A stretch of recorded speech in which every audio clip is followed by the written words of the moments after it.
Hey guys, this is Clint Carton, one of the hosts of the show, and I want to welcome you to the Christ and Culture. For anyone who is joining us for the first time, on this show, we take different aspects of secular culture and try to show how Christ reveals himself to us within that. You can find us on Twitter at OnTheAdventure2, our website, thechristandculture.com, Facebook or YouTube at The Christ and Culture. This week, we were so blessed to sit down with Katie Ruvalcaba, also known as MrsRuvi on Twitch, and we discuss her cooking stream, what the church can learn from online chats, and how to become a saint if you're just a normal average person. Don't forget that part 2 of our episodes are only available to patrons, so please consider supporting us at patreon.com/thechristandculture. Thanks for joining us, and welcome to the adventure. All right. So this is when I start swearing profusely, right? Yeah, right? No. Makes editing more fun for us.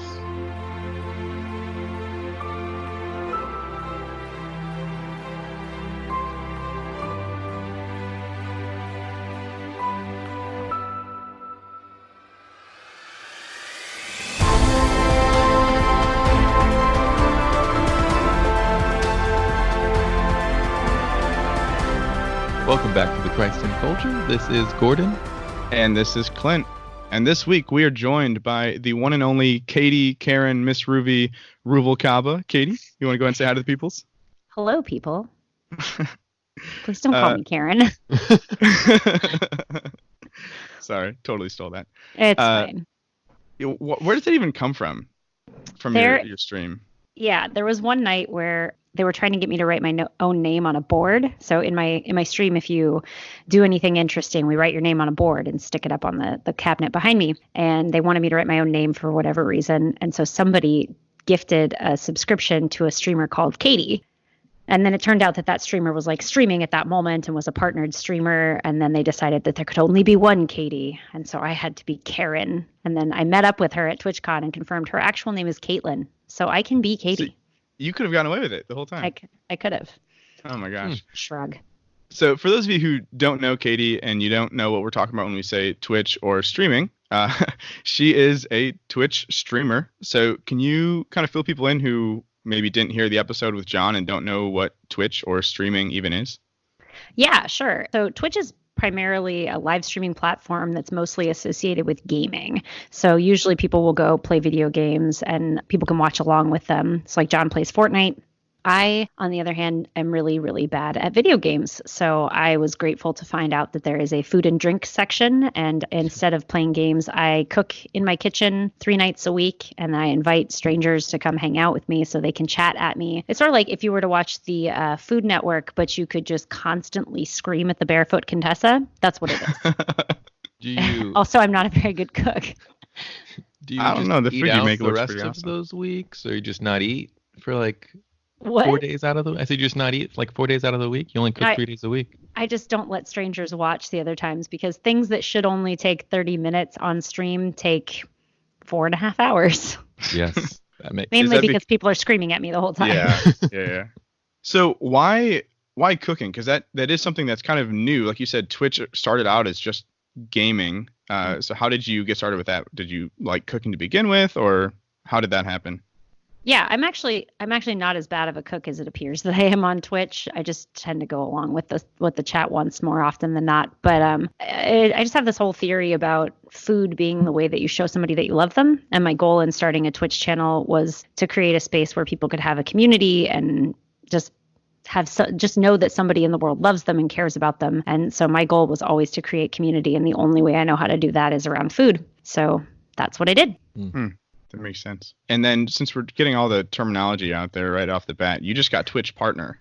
I did. Which is super exciting. But I have a feeling 95% of our listeners have no idea what that even means. So can you explain to the people and Gordon, what is a Twitch partner and what does that mean for your community? Yeah. So partnership is it has some technical things to it that won't be all that interesting to the average viewer. Like a partner gets more bandwidth on their channel so they can stream in high definition. They get a dedicated person from Twitch who helps them with their troubleshooting and stuff like that. So from a streamer's end, it's a lot nicer. Your stuff gets done a lot faster.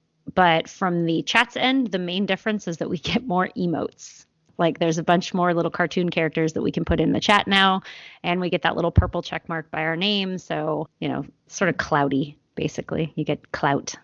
And for people who have never been on Twitch before, emotes kind of sounds like a cheesy like gift, but for those of us who are in the chat, like that's our only way of really interacting. So emotes are actually a pretty big deal. The people in the chat really love a good emote. Yeah, for real. Do you have to have like someone design each of those, or how does that work?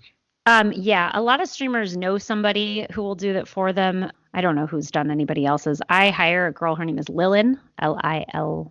If you go into my chat and type !Lillian, it'll send you to her Fiverr page. And Shout out. Yeah, sorry. No, she's an absolutely amazing cartoonist that lives in the Netherlands, and she has made almost all of my emotes for me. Not for free, obviously. I pay her because you don't want to not pay people for their work. But yeah, she's incredible. So you talked a little bit of like why cooking, but how did you even get started? Like what made you want to enter into a platform that is primarily for gaming and do something else? Like you're a stay-at-home mom, right? Yeah. And so how did you get from stay-at-home mom to Twitch partnered cooking streamer? So I did not want to do that. My husband set it up for me. He was watching a gaming stream that he was really into. And I kind of thought it was neat that they had like a really good tight-knit community where people cheered for each other. So I sort of got involved in that community as well, even though I didn't necessarily care so much about the gaming aspect. The community aspect was really cool. Yeah. And my husband was like, hey, you could do this. I think you have a personality that would make people want to watch. And I looked up the demographics on Twitch and I was like, this is primarily 14 to 34-year-old men. Like, I cannot imagine a scenario where they're like, you know what would be neat if we watched a mother of 4 make some cookies tonight? Like, I just can't picture how that happens. But we do. Yeah. Hello, everyone. He started me out playing Fortnite. He like set it up through our Xbox to stream. I didn't have a face cam or anything. And I ended up with like 10 or 12 viewers, which is for a brand new stream is a lot. And it was just me like running away from people on Fortnite screaming, "Don't kill me. I'm a mother of 4." And eventually I was, flicking around through Twitch and found that at that time it was called IRL, that you could just IRL stream. And then about 2 weeks after I started like streaming on my phone, they came up with categories, but I figured out like I can just turn on my phone on the Twitch app and set it up on a copy of Shakespeare's collected works so that it's approximately eye level and start streaming. And I got some support from people I had never seen before. And they were like, I got a couple donations from people who were like, hey, buy a better camera. So that's awesome. I just kind of took off from there. How long have you been doing it? 1 year and 3 months. Holy cow. Okay. No, that's awesome. And actually, it's funny you mentioned the running around playing Fortnite, because that's actually where I first was kind of introduced to you. You played with John one night, I think. Yeah. And that's basically what you were doing the whole time. And that's the first time. Yeah. Yeah. Well, I mean, I played with John once and lasted 3 seconds. So you lasted longer than me. So you're good. But that's where I was first introduced to you. And then over the course of chat and stuff, I learned that you had a stream too, and kind of eased my way over there too. But yeah, you've really like dived into what this means as a Twitch community. But you guys make a lot of weird things. I know you mentioned how your chat kind of tells you what to make sometimes, and they'll snipe stream you, right? They'll send you things to your house and just say like, make these. Yep. So I got to ask, what's the weirdest thing you've made to date? Haggis, 100% haggis. I did not want to make that at all. And it took some coordinating. My moderator had mailed me through our P.O. box from Amazon a package of cow intestines. So when I opened those, I was like, what am I supposed to do with these? And she's like, just put them off to the side. It'll all be clear later. And I was like, I would like to lose these right now. And then one night my doorbell rang, because we have this set up through a company that delivers groceries. You can contact my moderator. She'll arrange to have you pay for some groceries, and they'll show up at my door, and I'll have to cook whatever it is you sent me. So they sent me liver and lamb and oats, and most of the ingredients for traditional haggis are not legal for human consumption in the United States. So it was mostly just liver and lamb and oats and like cinnamon and stuff. And they were like, you have to stuff this inside of those cow intestines. Oh my which gosh. I had just the week before found out that was like the traditional food of St. Andrew's Day. So like that's disgusting. Did you eat it? I did. Was I it ate a good? bite of it. It really just kind of tasted like cinnamony hot dogs. Yeah. It's not that exciting. Like, I don't like lamb because I think it's too fatty and slimy, but Okay. ground lamb. Oh, okay. Gordon seems Fair fair. enough. Gordon's appalled by that. Lamb is one of my favorite foods. It's so Can't round. all be awesome. So what is in haggis that's illegal? Sheep's lungs. Yeah, Ooh. actually knew that. Mm-hmm. Are you an adventurous eater? I mean, I suppose so. I went to Israel this last year on pilgrimage, last summer, and everybody kept asking me because for whatever reason they thought I would know what foods were. So they would hold up a thing on a fork that one of our hostesses gave to us and was like, "What is this?" I'm like, "Don't worry about it. Just put it in your mouth." And that was like, that's kind of my theme for eating stuff is like, just if someone gave it to you, they're probably not trying to poison you. Just put it in your mouth. Yeah. And if you don't like it, continue eating it anyway because someone who likes you gave it to you. But, don't get seconds. Yeah. I don't eat anything that's going to make you vomit, but as long as it's not going to make you sick, don't worry about it. There you go. So the other thing I wanted to bring up as far as like weird things on your stream specifically, the waffling. How did that even start? Because you'll basically just have someone say waffle something, whatever it is. Like the other day you waffled tacos. Yeah. How does that even happen? Like how do you start with that? So it used to be burgers. My chat goes through phases where they're just really into stuff. And so like I once made this really nice brioche pretzel that was beautiful with chocolate in it. It was so nice. And they were like, they were supposed to be pretzels and they sort of fused together. So they look more like a bun, but it was still all good. And they were like, it looks like a bun. Let's put a burger on it. And I was like, let's not. This was beautiful. I put nice dark chocolate in this. They're like, no. But put a burger on it. So we ended up putting a burger on it because I'm a pushover and I do whatever they want. They're spoiled children. And so we went through a burger phase where we made almost everything into a burger for a little while there. People kept sending hamburger meat to my house. And then now we're on to waffling, which came from a guy. You're going to have to bleep this. I'm sorry. This dude's name was and he came into the chat and he was like, have you ever eaten lasagna out of a waffle cone? And eventually he started saying inappropriate things because he was a troll. So we had to ban him. But we were all like, wait. You're on to something here. So we bought a waffle cone maker and we went through a waffle cone phase where we put everything in a waffle cone. We made a bunch of different types of waffle cones. And then it just sort of turned into like, what if we could make it flat and stick to, and then now everything just gets waffled. And now I own like 20 different waffle makers. I'm a big fan. I love it. People mail them to me. I have one that's shaped like Texas. What surprisingly waffles? The thing that was most surprising that waffled, well, haggis waffles, first of all, something we've learned that I did not expect. I waffled snow. That was exciting. I just didn't turn water? Just didn't turn it on. I don't know. We've waffled so many things, and I can't even think of all the stuff that didn't waffle. I don't know. We can't waffle cheese. We found that out twice. It's just like Makes burn. sense. Yeah. Well, you would think because you know how you can put like Parmesan cheese onto a pan and it'll sort of like crisp into a cracker. Have you ever seen somebody do that? Yeah. I've done that and made like taco shells with it. So I just assumed you could do the same thing and make a waffle cone, but you actually cannot. Is there like adjustable heat on there? You just got to crank it up. Well, you just can't use the waffle makers. You can use it if you can do it if you just use a pan, but one side has to stay unheated. That makes sense. Yeah, well, science. Yeah. So you mentioned being a pushover and having spoiled children as your chat, but we're going to use that as a transition. You haven't talked about your family much. So, well, you mentioned your husband. You want to tell us a little bit about your family while we're at it too, if you don't mind? Sure.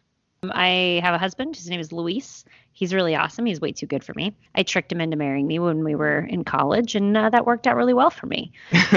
Well, so good job, me. Really proud. And then we have 4 children. Maggie, who is 11, Micah is 9, Millie is 6, and Merritt is 5. So, yeah.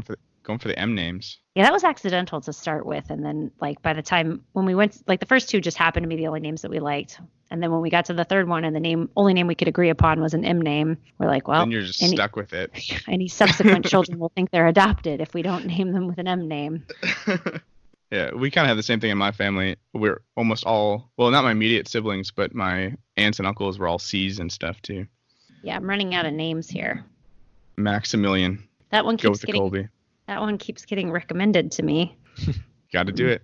With that, one of the sessions that we have on this show, as you know, is the current media. So Gordon, you want to start us off with any current media that you've been taking in? Books, music, movies, TV shows? Not a lot, but before we started, I was thinking, me and Lizzie did watch, or tried to watch, we watched half of it. There's a new movie on Netflix called Marriage Story. I watched that. Yeah. Mixed things on that one. I was digging it. She just was in a weird headspace to really finish it at the time. But I liked it a lot because it's one of those movies where he is a playwriter, and then you kind of realize the movie itself is written like you're watching a play. There's a lot of monologues and a lot of like close-up scenes on the person. And I really liked that idea. Like, it took me the first 20 minutes to realize, like, oh, this is what they're doing. It's kind of like Birdman in that way. But it was good. I don't know how it ends, but so far it's kind of a downer. And it's kind of like, oh, like this is cringy as like a relationship to watch this happen. It stinks. And I don't know what truth is, but it's good. I liked it. Oh, I want to spoil it for you. I won't finish it. Other than that, we've just been watching a bunch of comedians to stay on more of like a lighthearted track. Anyone good? James Acaster is one of my favorite comedians. He has like a 3 or 4 part special on Netflix. We've already seen them all, but we rewatched one of them and it's hilarious. Yeah. He's British and his comedy is like, he makes you think because he's like just elaborate and it's really funny. Nice. Anything else? Nope. All right. That's it. Katie, what have you been taking in? Well, I watched The Marriage Story, but I would have forgotten that I watched it. So there's that. I just finished the, was that the 3rd season of The Crown? Whatever the new one is. I think it's the 3rd season. I like it. I like The Crown because it's like delightfully boring is how I usually describe it to people. You don't really, you don't have to think much. You just watch these things happen. And as a direct result, I feel more sorry for the Queen of England than anyone else, I think, in the world. Her life sounds terrible. That's the one of her when she's young, right? Well, she was in the first 2 seasons, but in this season, they make a point of saying, like, now some time has passed and you're old. And, like, Prince Charles is an adult now in this season. So, sort of an adult. He's in his 20s, you know.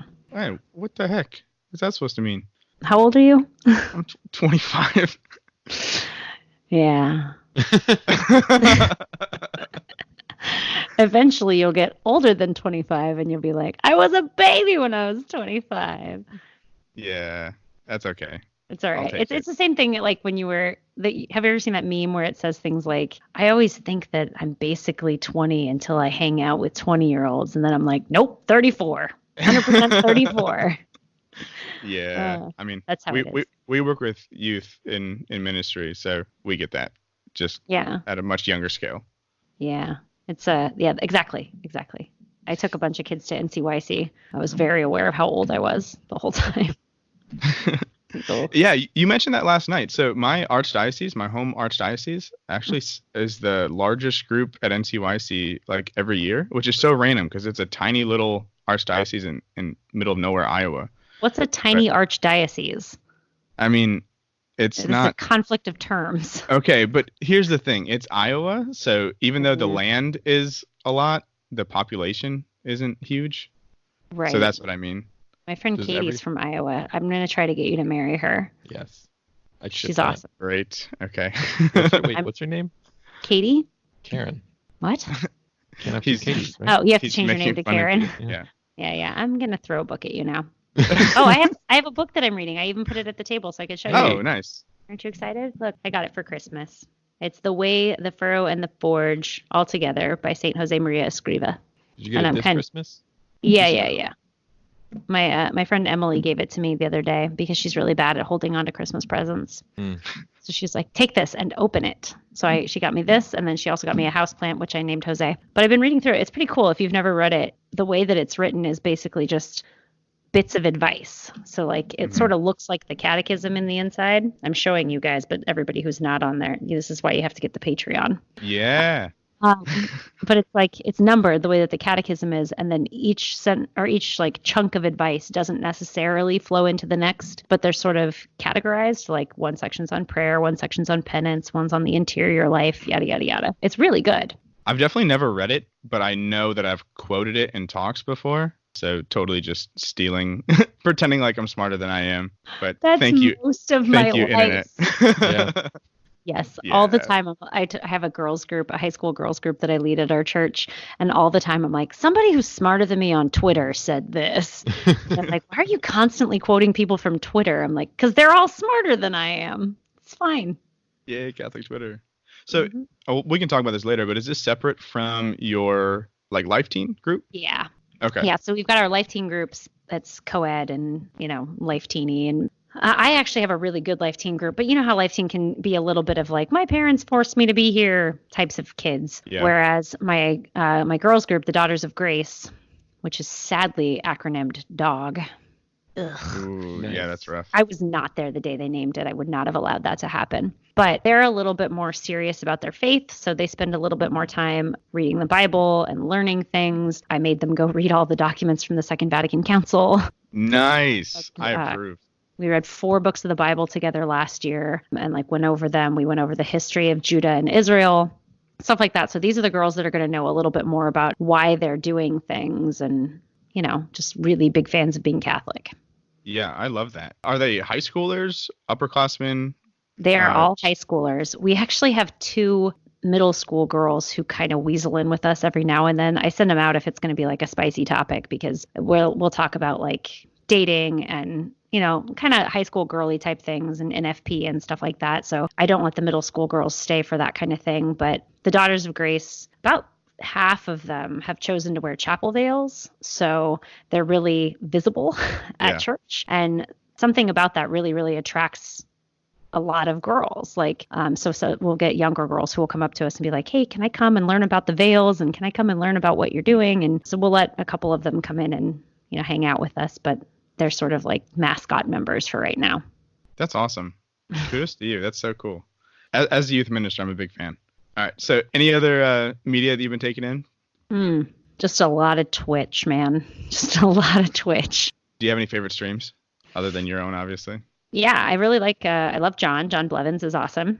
And there's 2 guys that stream together. They're brothers that are called the BonsaiBros. Sean and Travis are their names. They're so cute. Have you ever heard this? One time I was talking to Travis about coming to visit John, and I was like, you guys could come in and bring your fiance because he's getting married. I was like, you could come and we could meet her. And like, I always want to meet the wives because I'm a girl. And he said, and it was just the coolest thing that I've ever heard on Twitch because he said it like just, like it was just something we should all know. He's like, it would be great for you to be able to meet her, but until we get married, traveling together is really difficult because we can't share a hotel room. And so, and that's not something that you would like, that's not something that's weird from a Catholic, but from someone on Twitch to just say that, like, oh no, obviously we're not going to be sharing a hotel room. It's just, I don't know. That was the moment when Travis won my heart. He's such a good egg. BonsaiBros are awesome. Definitely wild and crazy. Honestly, I've caught myself starting to like talk like them sometimes because they have so many awesome catchphrases. The hello. Hello. Yeah. All that stuff. I don't do that to people because I value their eardrums. Gordon, you don't watch Twitch at all? What is that? Can we cut his mic? Let's kick him off. We'll just talk. No, it's probably one of those things, where like until you explore it, it just seems so foreign and doesn't make sense. And then you're in it. I have a very addictive personality. And so it's like one less thing I need to explore because there's already too many things that I'm like wanting to do or watch or take in. So fair enough. No, I totally get that because I definitely had the same thing where my little brothers used to watch Twitch, and I'm actually crashing in my little brother's room right now because I'm visiting my family. So shout out Clay. Proud of your little league trophies in the back there. Yeah. Yeah, there's a bunch of wrestling trophies back there because we're Iowans. What was I even talking about? Oh, my little brothers watch Twitch, and I used to like not judge them, but totally judge them. It'd be like, why would you just watch people play video games so you could play video games and stuff like that? And they would talk about the community and stuff like you mentioned and John mentioned a couple months ago. And you think it's so cheesy because it's an online community. How good can it actually be? And it honestly is really, really cool. And it's something like you said, Gordon, you don't understand it until you're actually a part of it and experience it. So it is pretty cool. And coming from someone who also has an addictive personality, I totally understand. I spend way too much time on Twitch. There's also something I didn't realize until 3 days ago when we recorded the last episode that I thought you had to pay for it to watch. Mm-hmm. but you don't. And so I was like, oh, that's why I haven't gotten on, because I don't want to do that. And that's free. So you only have to pay if you subscribe. My channel's a little bit like the pushers. So somebody will gift you a sub usually in my channel if you talk enough. They'll gift you a sub and they're like, first one's free, Gordon. The first one's free. That's how I got started too, because I was like, I'm just gonna watch people. I'm not gonna pay because I'm a youth minister and I'm a cheapskate. And someone gifted it, and then I was like, okay, well, I'm here. Let's do it. And then the day your gifted sub runs out and you can't use that glitter cat unicorn, you say to yourself, son of a monkey, I need to go get another subscription. Exactly. For sure. Any other media then besides Twitch and books and The Crown? You're really trying to get it out of her. That's a lot. No, I just want to make sure she has a chance. I have 4 children, Clint. Jeez, man. Oh my gosh. Some of us don't have lives. Every night and stuff. And make sure that no one dies. They'll figure it out. Just put a movie on while you're doing it. I have to consume more media or Clint's going to yell at me. Really no more media? You haven't been listening to any podcasts or anything? Oh, no, I do. I listen to a lot of podcasts. Just a lot. Okay. Just a million. I've been on 2 of them now. Other than this one, this is really this is your 3rd one in like a week, right? Well, the first one was about a month ago, I think. Oh, okay. 3 weeks ago, and then apparently you guys are just red hot for people who already own their own microphones. So it's a bonus, definitely. Yeah, but I haven't been invited on most of the podcasts that I listen to. I'm really, really hoping that Father Brad Doyle invites me on the Quizzical Papist because I rock at that game, but so far, no go. He also doesn't know I exist, so. Get him on Twitch. He'll figure it out. So really quickly, I've only taken in a few things because I've been traveling and we just recorded like 3 days ago. So I have mostly just read books because I don't know if you guys have heard of Goodreads, but it's like a online like reading database, and that you set like a reading goal. And I am 5 books behind, and I have to finish them in the next 2 weeks. So I've just been trying to crush stuff out to actually meet my goal. So I read Catechesi Tradendi at work the other day. There's a book called The Ides, Caesar's Spies. I don't know who it's by, but it's just like a Roman spy book, kind of. Not real, but still kind of cool. And then The Silmarillion by J.R. Tolkien, because got to read that at least once a year. And the podcast that I've been just like obsessed with lately is Jimmy Akin's Mysterious World. He just like goes through the mysteries of the world, conspiracy theories, stuff like that, and tries to explain them as best as he can, and then talk about them from a reason perspective and a Catholic faith perspective, and see if this is true, then what does it influence? For example, if like aliens are real, does it change anything about our faith? Things like that. So it's pretty cool. I'm obsessed with it. Listen to it all the time. But that's about all I'm taking in right now. We did it. We did it, guys. We're doing great. Then I actually have a question. You said that for you, food is a way of expressing love. And I think another thing that I hear, and I kind of agree with, is like food brings people together, or in the same sense of like the dining room or the kitchen table is kind of like the central part of a house. Why do you think food brings people together? Because we're all hungry, and but like for food. Yes and no, but like I was gonna try to make that really deep, and then you ruined it. So thanks a lot, Gordon. Typical Gordon. Rude. I don't know. I think that there's like a little bit of, food is like an easy thing to pull people over. You can be like, hey, I'm making macaroni and cheese, and nobody's going to be like, I don't want no macaroni and cheese. Like that's not a thing. So it's a good way to lure people in. You guys are youth ministers. You know that the easiest way to get people there is to put pizza on the table. But beyond that, I think like once you're in a family environment, at least this is the feedback I've been given from people, is that it's nice to see a family that like likes each other, and it sort of makes a space for you to be in there and get to, I don't know, be a part of something. So I think there's a little bit of a hunger for family, for community, for spending time together, for seeing parents actually parent. I get feedback on that all the time. People will tell me like, it's so refreshing to see like your kids act up on stream and you stop what you're doing and go and parent them because they need it. And there's like a command in the chat where they count how many times I've had to walk off screen to go parent my kids. But you even have the mute button for those situations too. Yes, I have a mute button that says the stream has been muted for your protection.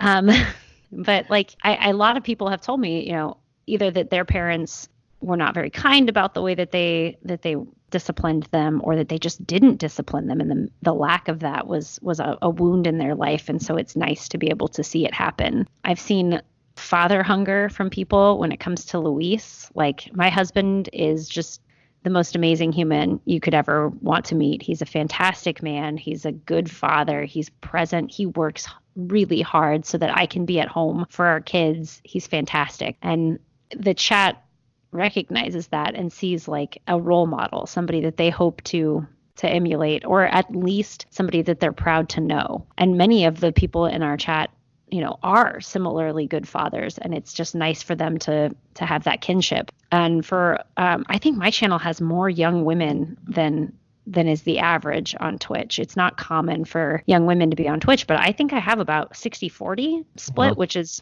40% women is pretty high for a Twitch stream. And I think that might be a little bit of that mother hunger, where we all grew up in a culture where our moms had to work. And so we didn't get to watch our moms cook dinner. We didn't get to be in the kitchen, or if we were underfoot, we got kicked out of the kitchen all the time. So it's nice to just get to be a part of those things that you might have missed. So is it weird at all, though, like being the mother to these, not like actual mother, but to these like thousands of people who come into your home, or like having your husband and your home and your children constantly not shared, but like being watched by thousands of people every time you go live? It's a little strange, just because I don't think there's anything interesting about us from a normal, like the things that attract people kind of perspective. Like, we're not particularly foul-mouthed. We're not in the mafia, like none of the interesting things that would normally make a TV show, We're just people just living. So I think it's a little bit strange that people are that interested in watching people just live. But I don't know. I've just gotten so close with most of the people in the chat that it seems natural that they're there. And my kids talk about them like they're actual parts of our life. So like on Veterans Day, when the kids are supposed to bring in like the names of their family members who are veterans, several of my kids reported that Hitman was their family member who was in the Army. And we're like, Hitman's real name is Ronnie. Please don't. Oh. And then their teachers were like, do they know a hitman? Not a real hitman. I have to imagine that, like, because these people become family to me. Like, I always joke that all of my prayers must sound incredibly weird to God when I'm like, Lord, keep an eyeball on Forza. And he's like, what? Who? Like, just, Lord. He knows. So one thing that that this podcast is taking kind of secular media, things like that, and finding Christ in them. And I think pretty positive. Every guest we've had on, usually what they are doing, or whatever type of avenue they're in, is actually in the Catholic or Christian world. And I think you stand out in that, which you are a Catholic, but the Twitch stream that you're doing is kind of separate from that. So I guess it's more of like a twofold question. In what sense is the thing that you're doing, this Twitch stream of cooking, kind of a metaphor, or what aspects of that correlates into a Christian or Catholic lifestyle? And the other thing too is I've talked to two different people in something like that, where like one person, the thing that they do is more secular, and that's actually hard for them. And then the other, someone else who's like, I just joined CrossFit, and it's kind of one of the first communities I've created of mine that's not Catholic. And it's actually really refreshing because it's very uplifting. So how has having this Twitch stream affected your faith life? Oh, wow. Okay, good questions. It helps that I don't view it. I'm often asked by people, mostly by my own priest, but if I'm viewing Twitch as evangelization, and I don't. Yeah. So like, I'm not out there trying to make anybody Catholic. I'm just out there trying to be myself. But part of that is the fact that I am grossly Catholic, and like, I'm a big fan of Jesus, and we don't eat meat on Fridays, and we pray before dinner and stuff like that. So like, that's all visible on the show. But at the same time, I've had the feedback from people that like, seeing somebody authentically live a faith. I hate the word authentic. It's so annoying, but live their faith in reality and not be a dead-eyed religious psychopath is refreshing to them. And they're like, wow, I didn't realize that there were normal religious people in the world. That's super cool. And so I've had people ask me more questions about it and be more interested in the church as a result of it, which if that happens, like, fantastic. That's so cool. I will do anything I can to support you, but that's definitely not my goal. But it's also kind of like that thing where if you're weird in middle school and people pick at you, The internet is basically like a giant middle school full of jerks. It's Not such so a much good on analogy. right? Not so much on my channel. Like my channel's pretty amazing. But like you just have to wander, 10 inches to the left and you'll find the cesspool of jerks, right? So I've had it happen where clips of mine will get posted to Reddit and jerks will say things on there like that I'm only doing this to get attention, or that I am using my children for income, or worse, there's one guy who's really obsessed with the fact that I'm pro-life. Like he's like, oh, before you hit that follow button, you should know she's a pro-life Catholic. And that is always very bothersome to me. So that kind of hurts. But I think the thing that hurts the worst for me has nothing to do with the Twitch aspect of it.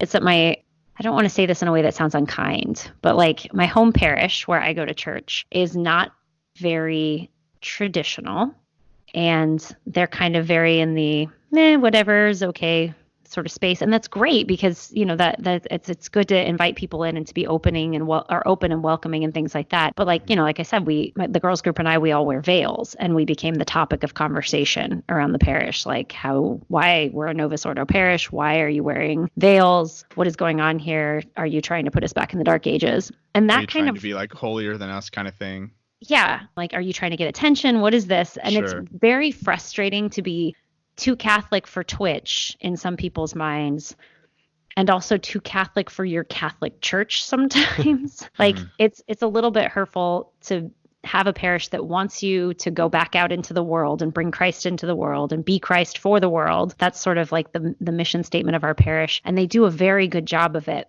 But I sometimes worry that we don't do enough to give a place to rest for people who are doing that.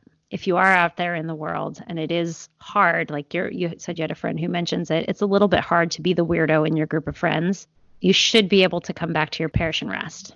Yeah. And I think that actually is a good leadway into what I was trying to phrase in the beginning, which a better way to phrase it. Is there anything in your Twitch stream that you see that you're like, wow, like we need this more in the church? Mm-hmm. Yeah.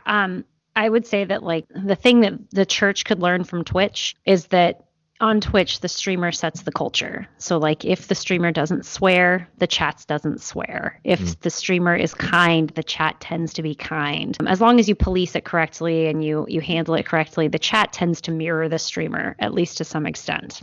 And you get to set that culture. And sometimes I worry that the church makes too much of an effort to change the church to fit the chat instead of allowing the chat to fit the church. So you don't need to change the liturgy to be extremely weird because you're in a group of people who wants extremely weird. Instead, invite the weirdos to be part of your thing. Make it more accessible to them, but don't change who you are. I don't know. Does that make sense? No, it absolutely does. And I think that ties back to what you were talking about before, like with your parish and being on stream too. Because I mean, I've only been following your stream for a few months, but from what I've noticed, you're not like super trad or super like the other way. You're just a normal Catholic. And like you said, you do feel like just a normal person on stream who happens to be Catholic, and you don't hide your faith, but you're also not pushing it on anyone. You're just being you. And so the fact that that's too much for your church or for some people in the chat sometimes, that kind of shows like how some of our churches and the church in general, I think, is going that direction where they kind of change things to fit or please certain people rather than the other way around. Especially, I mean, we're not super political on here, but especially with everything going on in the last year and the scandal and stuff, we're trying to win hearts back. And so I'm afraid part of that is us trying to be overly compensating. Maybe. Mm-hmm. Yeah. And like I'm a convert. So like I joined the church post 2002. I've never known the Catholic Church as anything other than post scandal. So, and I mean, well, there's now the Philadelphia or Pittsburgh or actually the entirety of Pennsylvania. Yeah. What's going on over there? That's probably everywhere. Yeah. It's a little bit difficult when you just want what's true and the only thing that people can see is the mouthpiece. That's a little rough. For sure. I don't know. Sorry, that wasn't very helpful. No, I think that was good. Great. Who's the streamer in the church Twitch? The streamer in the church Twitch. The priest. The priest for sure. Yeah, the priest. Whoever or you're. the bishop, depending on how you're looking at it.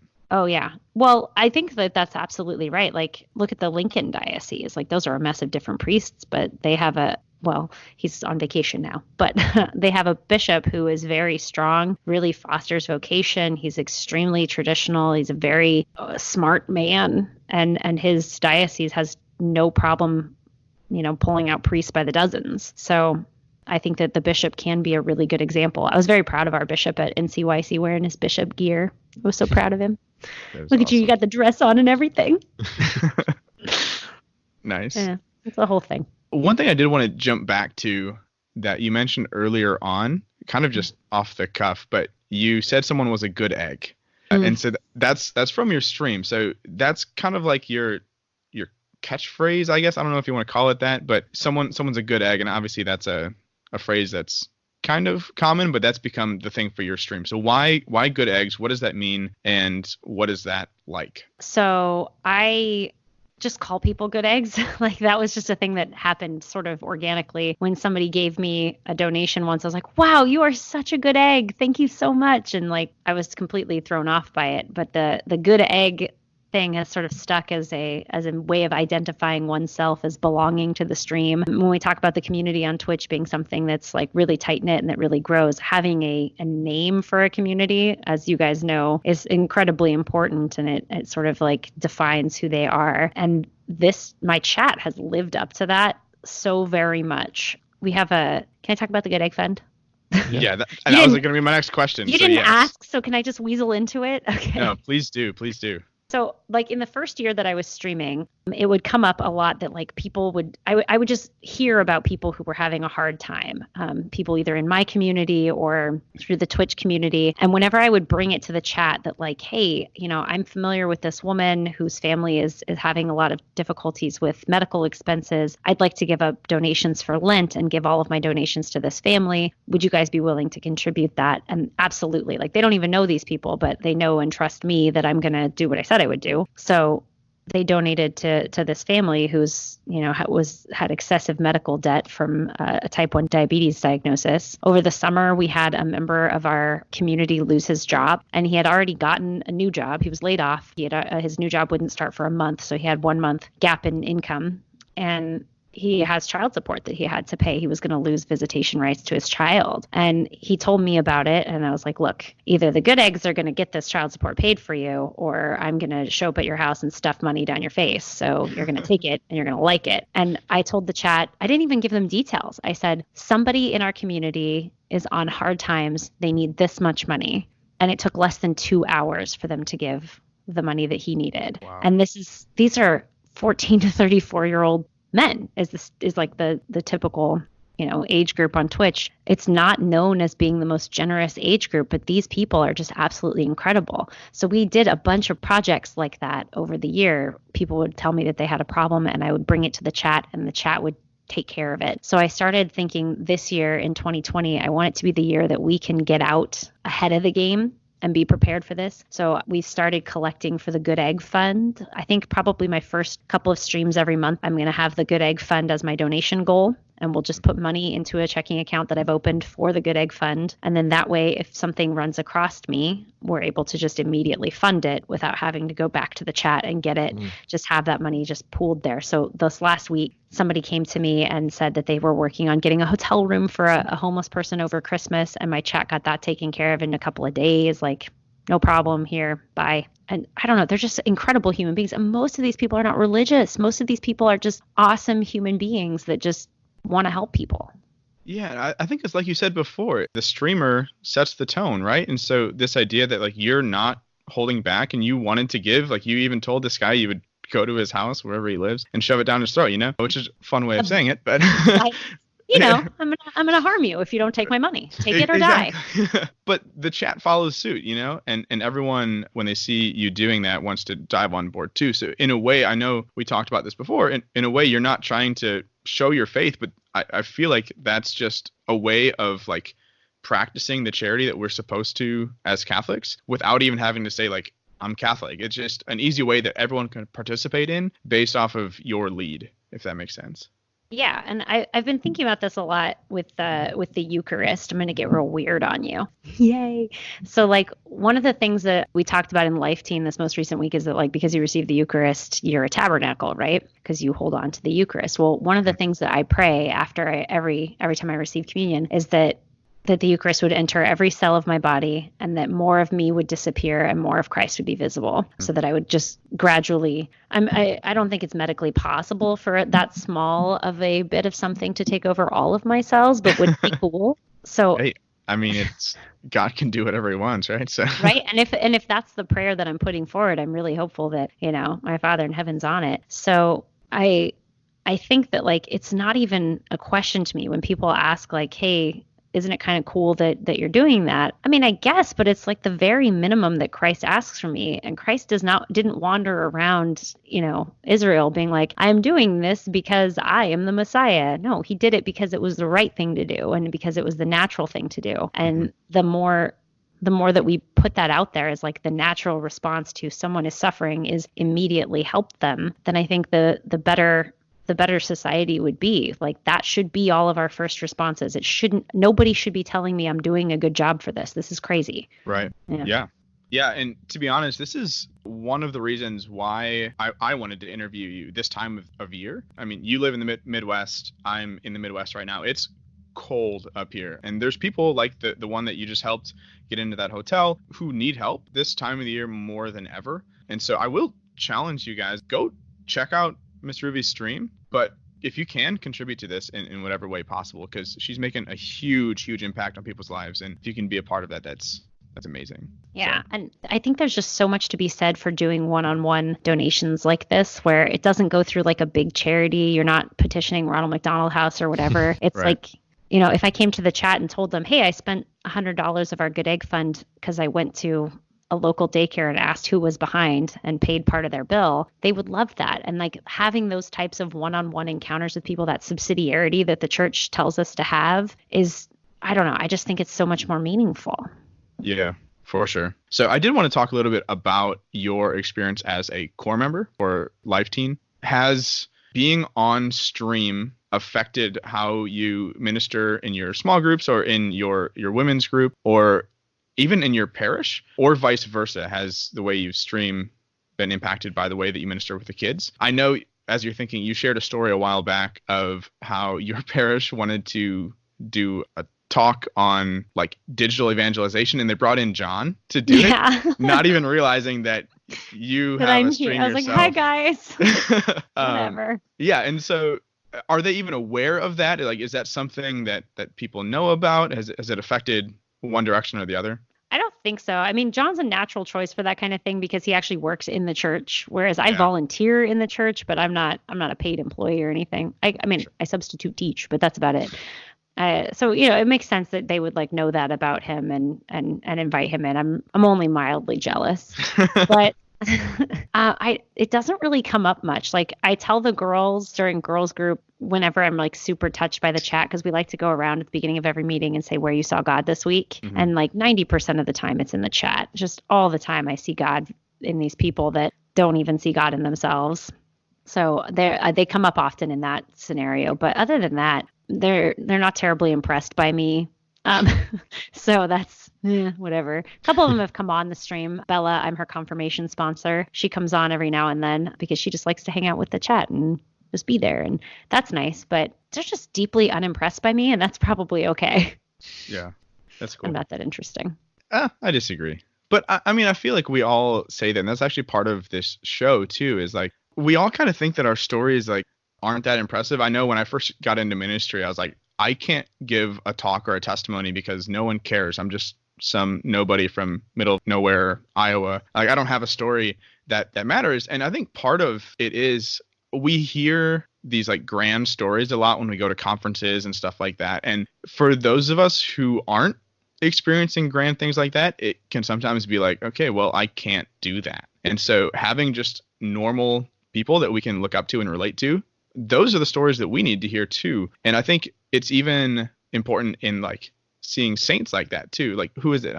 Zelly, who's just like a normal mom, right? Mm-hmm. But still a fantastic saint. And so I think that's really cool too for these girls and for us in the chat to be able to see like, okay, it's okay to just be normal, not have a grand story and still love the faith. So I think that's really cool too. Yeah, I've it's sort of a joke in the chat that I really want to be a saint. Like I make lots of jokes about it that like I want to be buried like this so that I can be incorruptible and they can open up my coffin and I'll be like, hey. I just really don't want to decompose. I have a plan. I'm very excited about it. But like there's one of the commands in the chat. Like I used to get really prickly when they would be like, oh, we're in a cult. It's a cult. Because that's common on Twitch. People say that communities are cults all the time. And I would kind of push back against that at first because I was like, oh, that feels anti-Catholic. And I don't know if I should say that. But then it came out that G.K. Chesterton couldn't get sainthood because he had a lack of local cults. And I was like, oh, I need a cult for sainthood then. So now in my chat, if you do !cult, it says, Katie needs a cult for sainthood.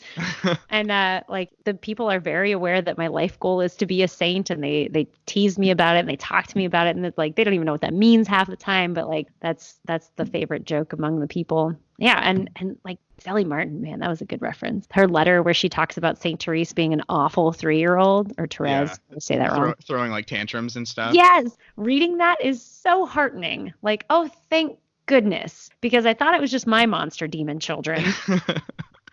And at least you know that like this crappy, slow slog of a life that parenting is can turn out with 3 minimum saints in your family. That's awesome.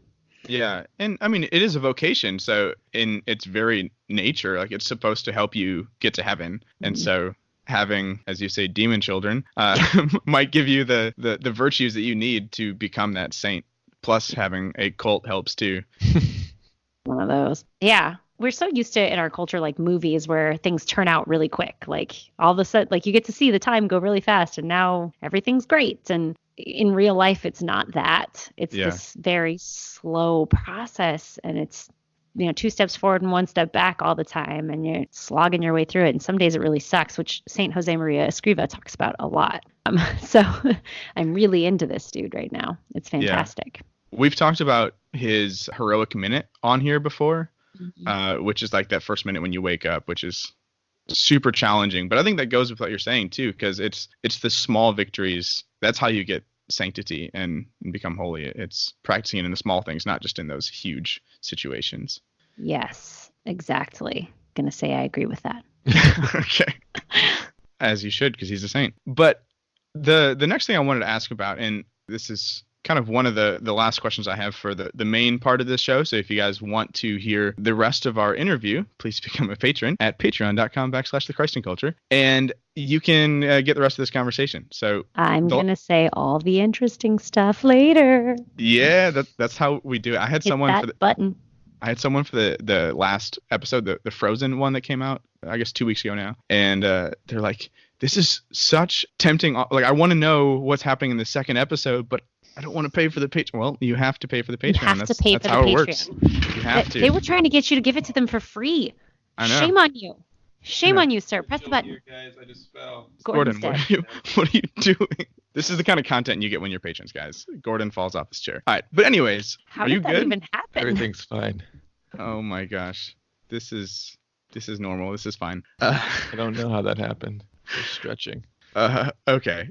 So with all that being said, the last question I wanted to ask you though was, is there like a glory story of your chat? Just something where just kind of like blew your mind of maybe, I don't know, just like what's the happiest moment that you can think of on chat that just really changed your life, I guess? The thing I think of specifically is last winter, probably in February or so, we had decided that my oldest daughter was going to have to go back to school. We were homeschooling her, and she had really awful anxiety. And this was February, which I have a great time with seasonal depression. It's super fun. So by the middle of February, like you could see it in my face that I was just kind of barely hanging by a thread there. I started the stream and I couldn't. Like I was like, guys, I can't even start cooking right now. Today has been terrible. We decided we were going to send Maggie back to school. Maggie's been crying all day. I've been crying all day because being a homeschool mom was so much of my identity for so long. And my last kid's going back to school now. And because my younger son and my younger daughter had already gone back to school because they needed that. But I was like, I was done I was dead. And I was like, so we're going to order a pizza.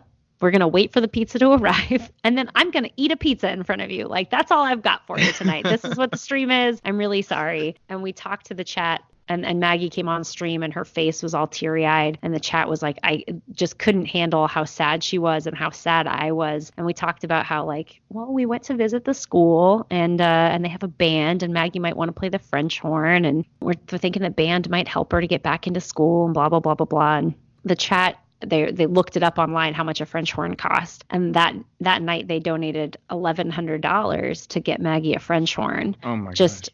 Just because they didn't want to see us cry anymore. And on the one hand, like, it's not just the money aspect. That's not what I'm thinking of. I'm thinking of these people who don't actually know us in the sense that some people would say, like, oh, they're not your real friends, they're internet people. But like, these people cared that Maggie was hurting and that school was scary for her and that I was hurting and that I didn't know how to make it better and that I was just down. And they decided that they were going to be the people that were there for me. And they were the only people who offered. And I didn't even ask. Like, it wasn't even a thing that we were doing that day. They were just like, okay, we're going to make this happen. This is going to happen here. And then she ended up not even going to that school. She ended up not going to public school. We managed to get a scholarship so that she could go to our parish school, and it's much smaller and she's a lot less scared. And so the French horn got sold so she could have an iPad. But like the chat was cool with that. They like wanted her to, she wants to draw. So they got her a drawing iPad. Like, they just care so much. And I know that you don't show people that you love them with money. I know that, but like, you don't not show it either. It's just so meaningful that these near strangers took it upon themselves to try to make a 10-year-old girl stop crying. I don't know. That was the most meaningful thing to me. No, that's awesome. That goes back to what you were saying before about how they're almost like family to you, because that can be kind of weird to think about someone who you can't actually talk to them because they can only type back to you. But as far as like money showing love, I think in this situation, the only ways they can interact with you are by paying and chatting on the chat, so typing. And when their typing words aren't enough, the only other way that they can show love for you is to gift in that way. So maybe it's not the perfect way of showing love, but I get where you're coming from. Yeah, Whoa. but like for them, it was, they weren't just giving money randomly. It was like, you want to play a French horn? Let's figure out what's a French horn cost. Yeah. Let's get exactly that amount of money. Like, that was the point. It wasn't the money, it was the French horn. Exactly. Mm-hmm. Going off of what you were saying earlier about like not thinking that we can do something grandiose because our stories aren't valuable. What I'm learning about Twitch is that because of the community, I think you actually use the word like, someone belongs to the stream. That word belonging and like known, it's like, if someone and you see your like actual brother or sister or parent like hurting, all you want to do is to fix that. And so like now that they're in this, they belong to this community. If something's needed to be done, they're like, yes, I all I have is a few dollars. And then like that just adds up, and you have things like the Good Egg Fund. And Yeah. It's like they don't even realize they're doing these saintly things, but they're doing it because they have this community that they care for, and that just seems amazing. Yeah, it's incredible. I'm so blessed to know these people. Serve them. You're stream sniping them with sanctity and grace. They don't even realize it. Oh, That was dear. so cheesy. That was so That cheesy. was the lamest thing you said all day. Oh, yeah. I've said some pretty stupid things before you got on, so. But Poor with Gordon. that, yeah, poor Gordon. I don't even know what stream sniping means. On a gaming stream, it's where like you get into somebody's game and try to like kill them or embarrass them or in some way upset them in front of their stream. On my stream, it's where you have stuff sent to my house during the stream to disrupt what I'm doing and change the name of the game. I see. Clever. Yeah. So the next thing we want to talk about, though, is challenges. So based off of our conversation from today, just thinking of like, what are some challenges that we can work on this week? Start with yours and then I'll come up with something awesome. Okay. Perfect. Just trump me. Yeah. So especially with this being the season of Christmas, because by the time this comes out, hold on, let me do the math. Yeah, this will be Christmas season by the time this comes out.